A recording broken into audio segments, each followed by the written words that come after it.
I think it's me.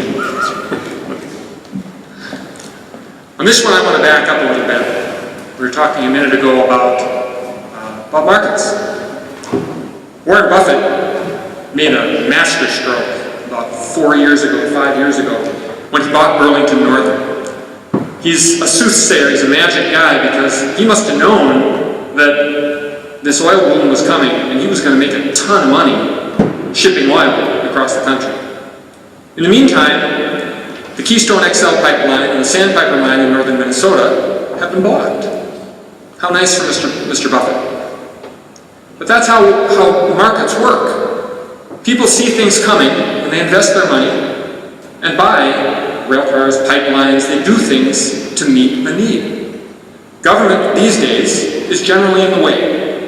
It's regulating, it's stopping, it's slowing down, it's otherwise stopping the economic activity that will solve the economic problem for us. Now the question was mining in northern Minnesota, right?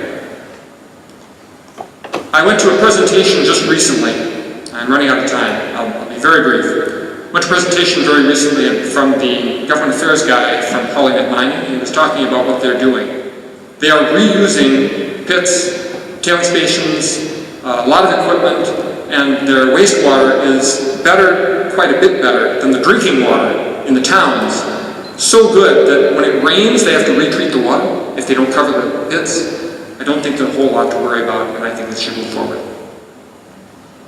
So in the last 50 years, right, we've had Democrats, we've had Republicans, and we even had one independent wrestler type as our governor. And in that 50 years, we have never streamlined regulations more, environmental regulations, than we have in the last 2 years. In fact, I carried some of those repeals.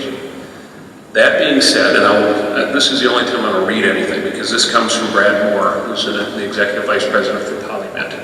And what Brad said, quote, "It has been a very long process. It typically is in America.